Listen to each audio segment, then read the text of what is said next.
Our speakers today are Colin Gendre and Grant Harris. Their topic is going to be carbon credits, a journey to shareholder value. I will read this bio as best I can.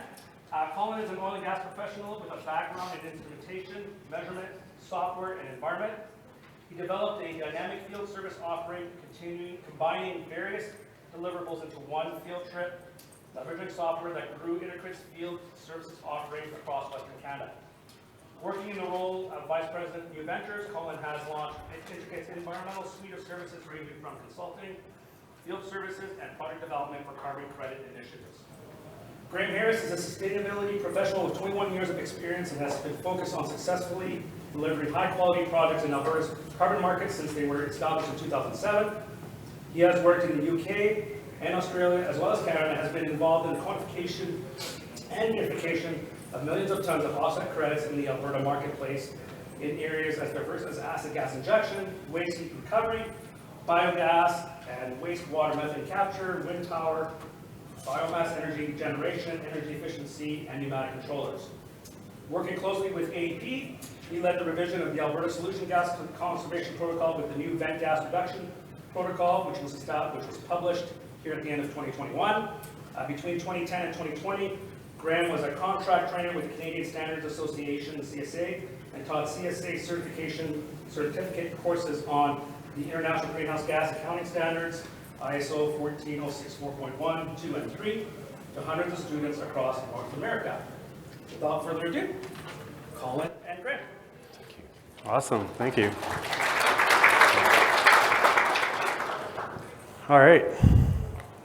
Well, thanks for joining everyone here. Still have some animations here, so I'll just try to get them all up on the screen here.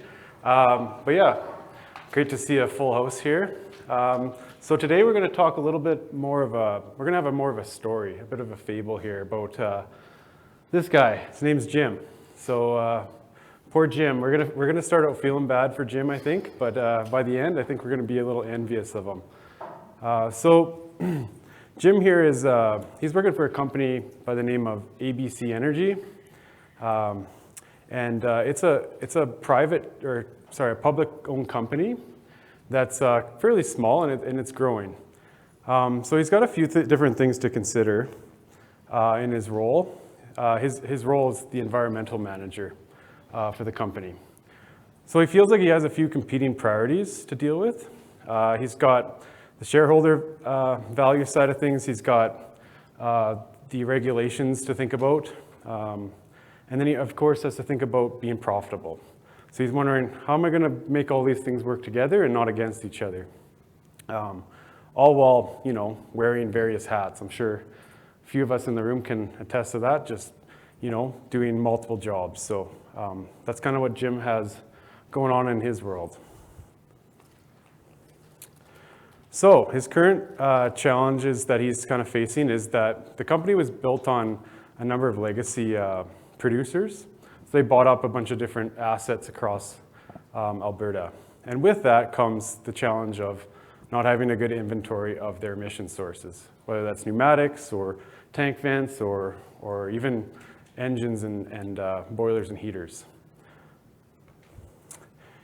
Like I said before, it's also a fairly small company still, so he's got the challenge of doing a lot of different things by himself. So at the same time, he's thinking about their commitment to the ESG as a company and really trying to attract investors with just having a commitment to really to their social license there. And then of course, just like I'm sure all of us in the room can appreciate, just trying to understand all the regulations and all the acronyms we like to use in this industry. Like, what are they all? Like MSAP or GHG, MRRCP, CsHm, what are they all, right? There's so many of them. So he just feels like he has a pretty steep hill to climb there, and he sits down and thinks, well, I gotta find a way to work smarter here, not harder, because I only got so many hours in the day. So he thinks, okay, I gotta start somewhere, right? So he sits down and does a little bit of research. And he finds a program that looks like it might just fit perfectly for him. That program interesting enough, is called BROA, another acronym. Who would have thought, hey? So luckily, actually here at the show, we have the delivery agent here, CCI, that's managing that program. So if you have more questions for them after, I'm sure they'd be happy to answer. But it's a cool program. So 80% of the cost to actually go out there and get the inventory on his emission sources is funded by this program. And they also get to do their first fugitive emissions survey at the same time. So kind of 2 big check marks right there that he can take care of with this program. So he thinks, well, this is a good start. At least I can get a handle on what our baseline is as a company when it comes to emissions.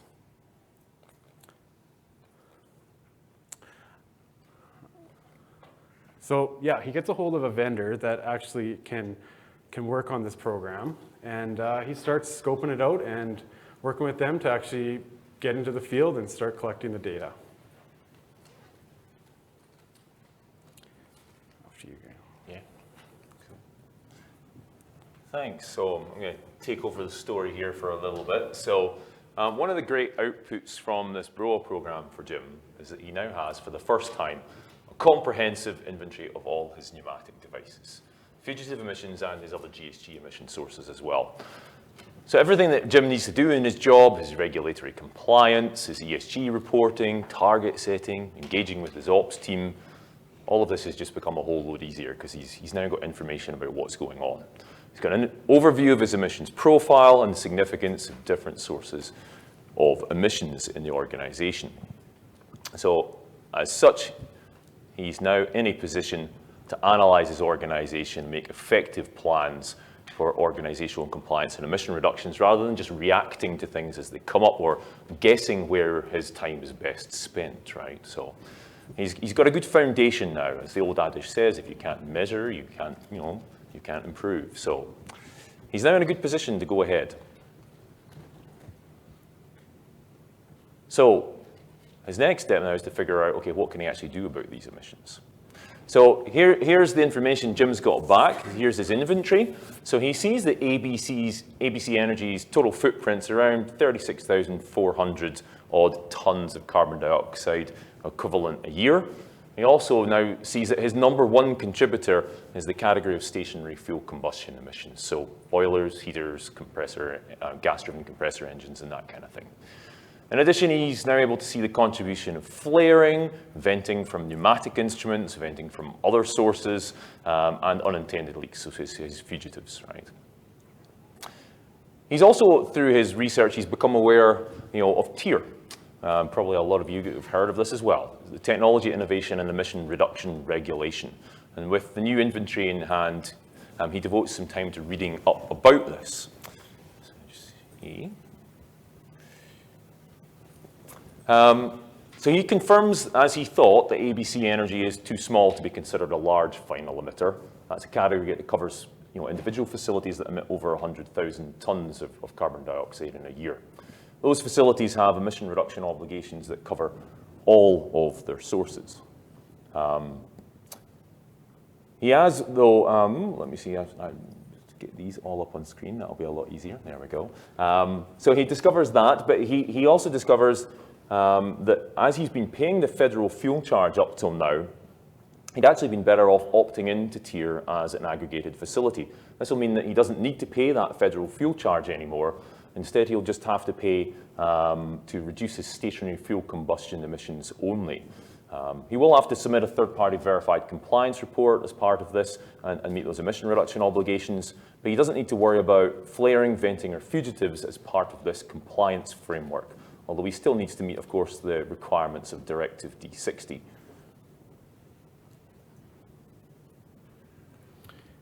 Awesome. All right, so Jim has a profile of his emissions now. So he's starting to think, okay, now I need to start tackling these. So like Graham was just saying, there's a bunch of different reasons or different areas that those emissions are kind of reported under. So you might be wondering, well, why is he going to go to pneumatic venting first? Well, the combustion is actually the bigger area of emissions. However, there's a few reasons he wants to kind of focus on pneumatic venting. So when I say pneumatic, I mean from pumps, controllers, level controllers, that kind of thing, pressure controllers. The biggest reason is it's kind of time bound. So there's a regulation coming here in January 2023, January 1st, where there's, in basic terms, in Directive 60, you're not going to be able to have high bleed devices. You only be allowed to have low bleed devices. So he's thinking about that. That's coming up pretty quick. So he wants to meet those compliance obligations. But with that, there's also an opportunity to generate offset credits from converting those high bleed devices to either low bleed or maybe electrifying or instrument air, where the emissions are greatly reduced or eliminated. So that's one of the reasons. The other reasons, it's fairly easy to implement. You can get out in the field and actually retrofit these devices relatively simply. So he figures, well, let's start off with something that's fairly easy, and let's get these carbon credits and take care of this compliance obligation that's coming up in the future right away. So he finds a vendor and works with them to actually do the retrofits and is able to actually generate the credits from those retrofits. So after doing that, he's able to reduce their profile on the pneumatic venting source significantly. So you can see in the green there, it's dropped. It's dropped by about 4,000 tons of CO2 equivalent a year. So that's about an 80% reduction. And this is kind of real world stuff that we're seeing out there. I've seen anywhere from 70 to almost 90% reduction by just going from high bleed to low bleed. So it's pretty good bang for his buck. He also, because it's a fairly large reduction, he's able to generate enough revenue from that retrofit program in carbon credits to offset the capital they had to put into the project in 6 months.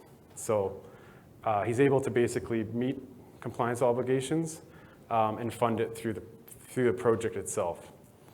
With that, he not only did high to low, he did some instrument air installs and some solar pump conversions as well. So the interesting thing there is the high to lows, because there is that obligation in January, this coming January, you can only generate credits up until that point. After that, you cannot generate credits. So the instrument air and the pumps, he's able to generate credits for 8 years now, unless there's a new regulation that comes down the pipe. But until then, he's going to be able to keep generating credits every year and continuing to kind of create a new revenue stream there. And the other cool thing here is this is a bit of a surprise to him, but once he's implemented this project, he finds out that their gas volumes went up slightly at these facilities. And the reason for that is there's now less venting from those instruments, or in some cases, he's altogether removed it, like in the instrument air. And so that gas is now staying in the system, and they're selling it with the rest of their production gas, which typically wouldn't be a big deal, but with the price of gas right now, it ends up adding up to a small amount that again is another revenue source that they didn't have before. So now that he's kind of tackled this one, he moves on to the next one. Thanks. So he's got his first success under his belt, so Jim persuades the management team that there's got to be more opportunities out there to reduce emissions and create revenue. So he now turns his attention to the remaining venting sources, so non-pneumatic ones. He reads up on the vent gas reduction protocol and learns that there are 2 different categories of emission reduction projects under that protocol. And these protocols, Jim learns, this is how emission offsets are created in Alberta. You have to follow what's called a protocol, which is basically a methodology document approved by the government. So reading that rule book through, he discovers these 2 categories are treated quite differently. So category 1 projects are what are called destruction projects. So tying vented gas into an enclosed combustor or incinerator, for example. So you can generate carbon offsets from these, Jim learns, but only until September the 30th of 2025. So here's another one of these time-limited opportunities. Category 2 projects, by comparison, conservation projects, would include things like tying your vent gas just back into the sales gas pipeline, or using it for something useful like generation of power or heat on site. These are able to create offsets for a full 8 years. So as well as obviously you're conserving the gas and doing something useful with it. So there's some good opportunity there for Jim to make some choices depending obviously on the site as to whether it makes sense to go down the destruction route or down the conservation route. But he now understands that, you know, even if in some cases perhaps a combustor might be a cheaper option than a conservation project, if there's an opportunity to use that gas, he could be creating credits for an extra 5 years. So something for Jim to think about. So he identifies candidate sites for destruction and conservation projects and begins to roll these out over the course of the year. Through these projects, he's able to reduce this other venting by around 95%. He creates 6,650 tons of offset credits there. It's worth around, at the current prices, around $330,000. So, and in addition, of course, operations is able to increase production from the conservation projects. And in some cases, they were having to curtail that production as well because they were constrained by D60 venting limits. These are no longer a problem for them.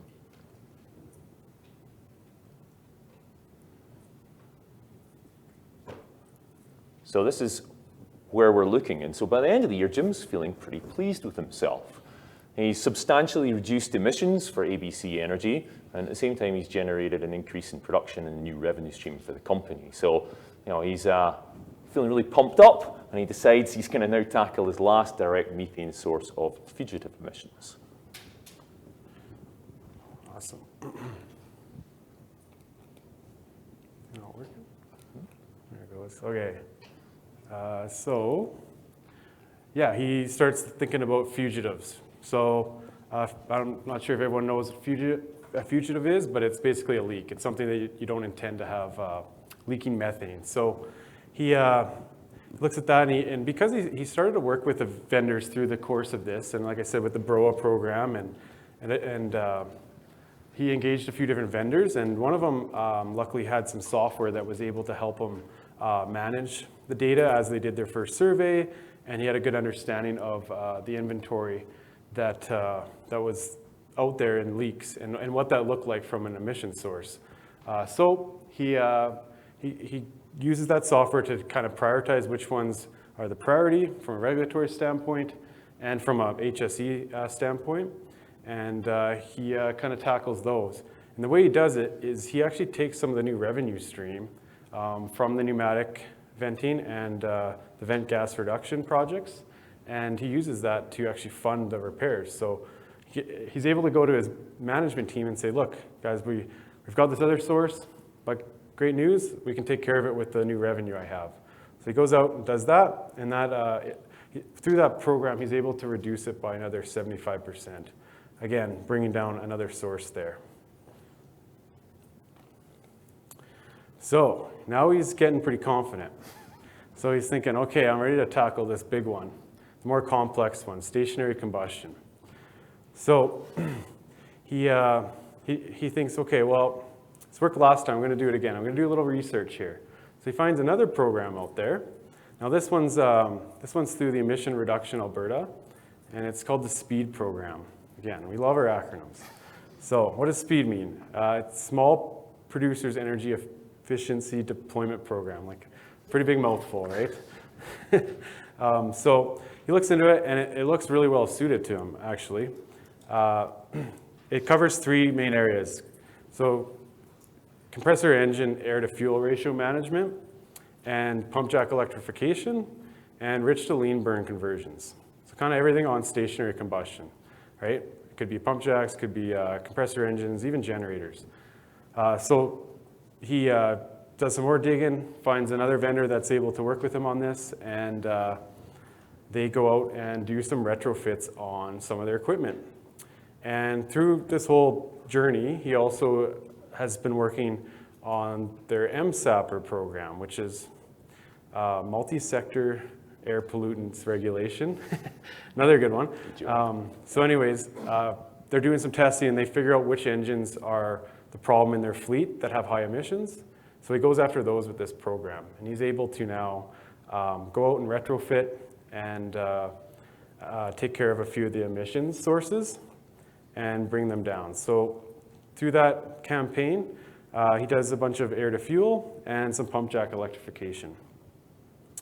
So now this is reduced this larger emission source, and it is the more difficult one to tackle and the more capital intensive. But he's able to reduce it by about 20%, or around 2,300 tons a year reduction. And through that, he also is now setting the stage for his company to possibly look at getting some more credits. These are very similar to the credits in his first two programs he ran. These are around performance credits, and I'll let Graham speak a little bit more to that here next. Thanks, Colin. So as Colin mentioned, Jim's managed to reduce his stationary combustion emissions. And that's the category, if you recall at the start of the presentation, that's the category that for Jim, as an aggregated facility, that's the category he's regulated under for tiers. So by reducing his stationary combustion emissions, he's reducing the emissions intensity of production for ABC Energy's aggregate facility. So it's now performing better than what was called its facility-specific benchmark, which is basically the emissions intensity of production that it had when it opted into the regulation. So this gives Jim an opportunity to apply to get what are called emission performance credits, or EPCs. And as Colin said, they work very like an offset credit. They're created through a different mechanism, but they both represent a ton of greenhouse gas emission reductions. These can either be sold on to another compliance entity, so another oil and gas company who hasn't managed to meet their targets, for example, or equally a pulp mill, a chemical facility, any other large compliance entity, or you can bank them against future compliance obligations. Jim knows that offsets in EPCs are worth somewhere in the region of $50 a tonne right now, which is the current what's called the fund credit price. But he's also been paying attention to the news. And he's seen that the federal government has announced its plans to increase the price of carbon to $170 a tonne by 2030, escalating at a rate of $15 a tonne per year starting next year. So Jim doesn't have a crystal ball, but he does feel fairly confident the cost of carbon is going to increase in Alberta. So he's now got some decisions to make on whether, if he gets these EPCs, does he want to keep them for 1 year, 2 years, 4 years? Does he want to sell them now, okay? Because that price of carbon may well be going up over time. So EPCs can be solar banked, and that's the current price there. Okay.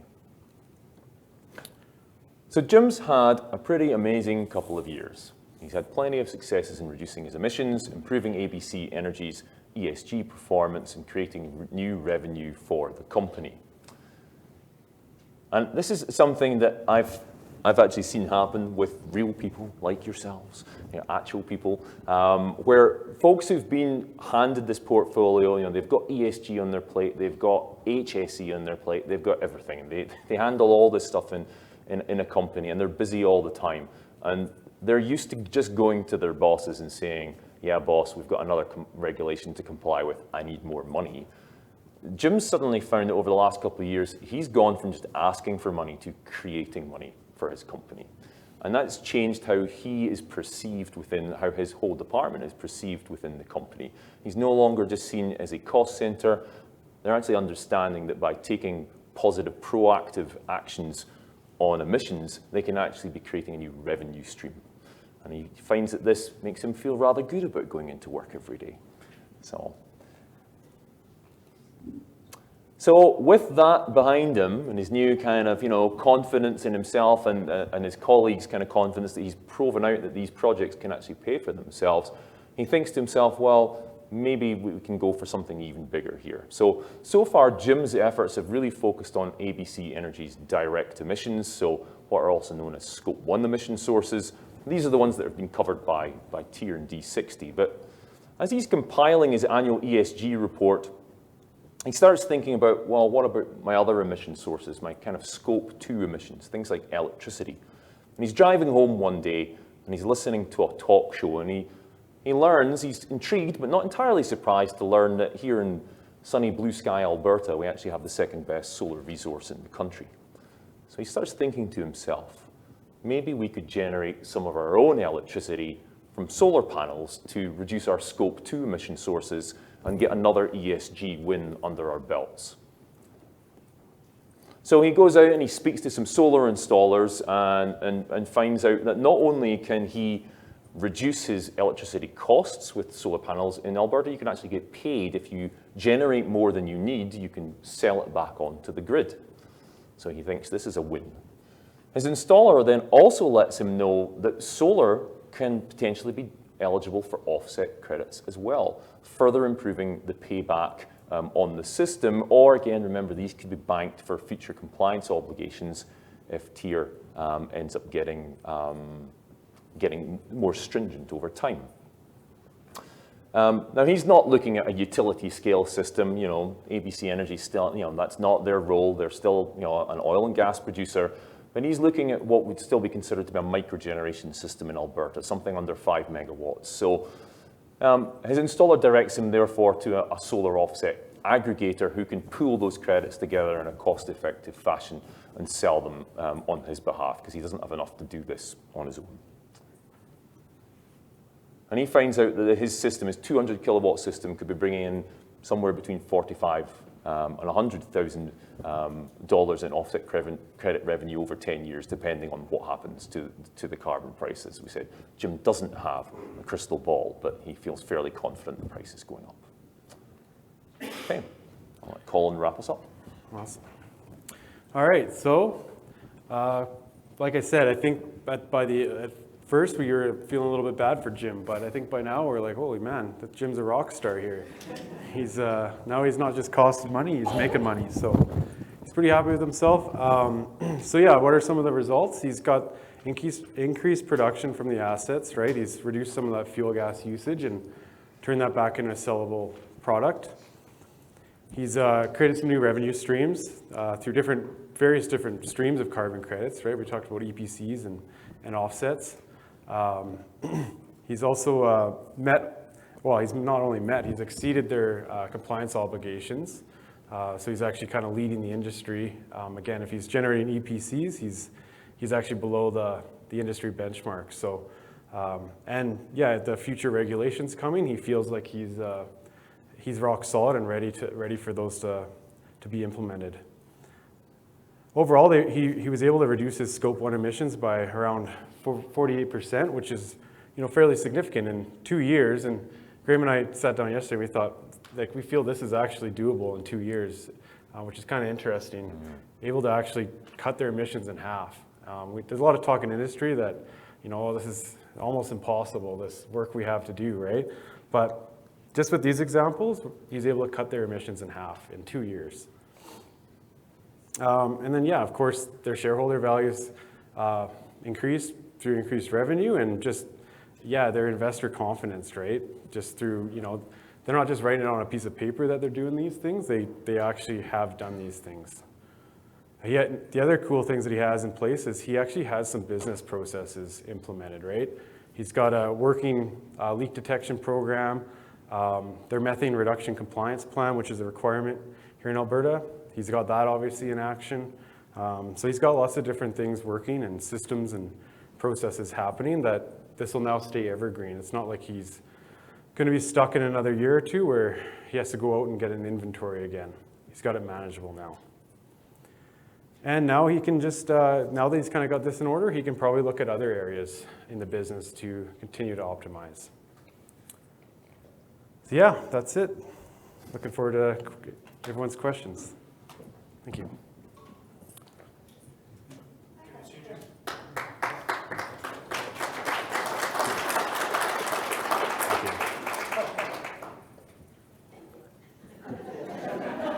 So you mentioned something, so obviously he was using the credits to kind of build or use to save on his capital expenses. You mentioned that you could actually sell those credits. And so if that were to happen, how does that benefit the other company? And then also, how does that benefit the overall environment? So if he's selling so part one of the question is, how does it benefit the other company, so the purchaser, right? So basically everyone is regulated essentially. Pretty much all oil and gas producers now are regulated in some way, shape or form. So if you're not able to basically meet your compliance obligations, then you are having to pay the government basically the fund credit price that I mentioned. It's currently $50 a ton. If you can buy offsets or emission performance credits from either a voluntary emission reduction project or another facility that's beaten its compliance obligation, you're able to reduce that price, because these don't sell for exactly the same price as the fund credit, right? So if the fund credit's $50 a ton, you might be able to buy an offset for 40, 45, something like that, right? And so that other company benefits by still being in compliance with the government's regulations, but for a lower cost, right? And then how does the environment win is the second question. Well, the environment wins because in order to create those emission offset credits or emission performance credits, ABC Energy had to do better than was required by regulation, right? So it all ends out evening out, right? So, but it means that the person who's gone over and above is able to create an additional revenue stream. The person who wasn't able to meet those compliance obligations is still able to now come into compliance, but at a lower capital or operational cost than they would have done by just paying the government. So by you saying that, then eventually that second company, the company buying the credits, will have to become compliant because they were no longer going to be able to buy those credits after some time. At some point, I mean, you know, we don't know exactly what will happen. I mean, offset credits have only a little bit of life to them. They don't last forever. You get them for 8 years or 10 years. You know, so we don't know where the supply is going to go. At some point, you know, for society to reach net zero 50, and by 2050, yeah, sure, there might not be a role for offset credits anymore. I don't know. But, you know, it's a long way from now, if you know what I mean, right? And they can only buy a certain amount of their total obligation. I think it's 40% or 60%. Yeah. So they can only do so much. And of course, the tier, like the regulations are going to continue to tighten up, right? So they're going to be forced into doing something. Okay, thank you. I'll ask a question on the stationary fuel side. What sort of cost are you guys, or was Jim seeing? Because what we've seen is your cost, you're in that $150 to $200 per ton range to get those stationary fuel emissions down, right? So it's still not really worth doing it to a certain degree. Yeah. I mean, if you have to do it because of the Zephyr or whatever the case may be, but those reductions are huge capital costs for limited emissions reduction in most cases, right? So I'm just curious, because you saw a big delta there. Yeah. Kind of like, okay. Yeah, and that's why I mentioned that program, because it is very intensive for what you get. So the cool thing about the BROA program or the CRA one, they're typically funded by the tier program, right? So industry's basically recycling through the carbon price that everyone's contributing to back into the industry through these programs. And that's the great thing about tier. If we didn't have that, we'd be giving it to the feds, and then they'd be managing it however they wanted. So yeah, that's where in our example, he actually leaned on that program because it is so capital intensive, because it's kind of not, the price of carbon needs to come up enough to make some of those feasible, right? Yeah. What about the flare gas? There's quite a few alternatives for that, isn't there? Like you can create electricity too through, so wouldn't that be is that too much of a cost?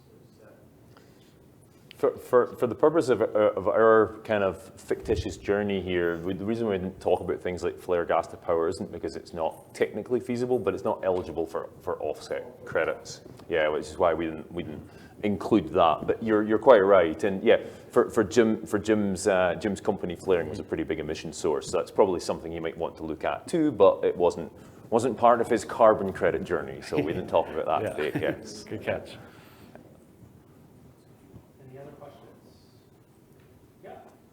How much of the revenue generated through the tip program actually goes back into incentives? Good question. Actually, Yeah, the question was how much of the revenue raised through the tier program actually goes back into funding these kind of initiatives. The honest answer is I don't know. A lot of it, but it's not all of it. But I don't know exactly how much. The last estimate was $500 million had been thrown in from various sources, not just here. So there is about $500 million worth of funding up there across the different programs. Yeah, so like all the programs funded by Emission Reduction Alberta, for example, they're basically all funded through tier. So if you see some of they are also good ones if you've got a particularly innovative, large, capital-intensive project you're looking at. You can look at funding. They do challenges typically a couple of times a year. They're really large scale often, those projects. So that's another potential thing Jim could be looking at, if he wants to do something a little bit more out of the box. So yeah, that's all funded through tier as well. So. I just have a comment, not a question. So since I'm working in the area and working at getting the reporting straight, if the communication is not there on these changes, your pneumatics high to low, and if your stationary combustions, if that communication is not there to your Excel spreadsheet, however you do the fuel flare vent or your fuel flare vent program, you're not going to get the numbers straight, production count. So it won't be any good if you don't communicate those changes. And I actually happens every single month. No, it's a good comment. You can't. I mean, you got no data. You're going to create no offsets or anything else. So data is critical to capturing the value of all of these things. Yeah, definitely. Yeah, that's why Jim engaged a software provider to implement something so that it was happening automated. Yeah. Yeah, get rid of those spreadsheets. Yeah. I've had to verify some of those spreadsheets. It's not a lot of fun. Any other questions? Actually, I have one question. Yep. Just because, how they say, it's almost asking is Jim a real person. It's like, how many companies actually are in this process right now? And that are actually actually deeper in it, like halfway through or so. So you, Pascal? Oh, I've done lots. Yeah. Lots. I'm over 100,000 tons of credits a year right now. I mean, a lot of it's going to disappear at the end of the year because a lot of that's pneumatics. But, Yeah, there are dozens of individual companies who have been doing work in this space, right? I don't know exactly how many, but dozens for sure. Yeah, right? we're working with at least 20 or more at the various stages. Yeah.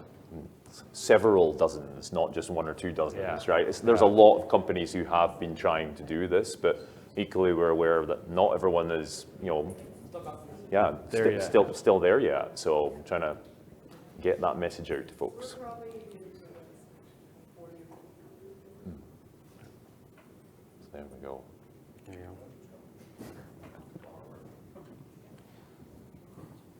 Any other questions? Going once? Twice? Sold. All right, well, thank you very much. Okay. Just a reminder, there is going to be draws for stuff in the hall at 3:30, so please be there. You have to be in person. Don't forget to pick up your instructor gifts behind the registration table. Yeti answers for you guys. Oh, thank you. Thanks. Thanks, Pascal. I know we've talked many times, Pascal. You may have. Yeah. So, or at least your name's come up. I'm sure we've talked before. I was on the D60 MMR. Right. I was on the tier AQM committee. And were you guys doing some work through Blue Source at one point? So Blue Source does my work. Yes. Okay, that's where I helped Blue Source set their pneumatics program up, right? So I used to work for them, many years ago. So that's where the name has come from then. And my rep uses my substrate. Yeah, with Kelsey and her team, right? Yeah. They do my solar pumps. I've got 800 solar pumps. Yeah, good for you, man. Yeah. It's a lot of work. Yes, it is, but it's a lot. But you must feel like Jim now, right? I brought in My notes here. just about $5 million worth of credits. There you go. I should have Yeah, brought my cards here. you are Jim. We should have called him Pascal, right? There you go ahead. Cindy, Not saying my reductions are that big. I do. Yes. Yeah. Absolutely. Yeah. There's a, okay, yes. Our LONG. There we go. Thank you. Yeah. Perfect. Yeah, no, I can send you this. Hi, I'm good, thanks. Joanne, yeah, Graham, yeah. What do you do with the government? You do this stuff? So you work in AEP or which group are you in? Are you in the compliance side or the offset side? Compliance? Yeah. Well, offsets are actually part Yeah, okay. but in general sense, but I'm more into national compliance. The facility side of things. Yeah, okay. One thing that I Is that the same?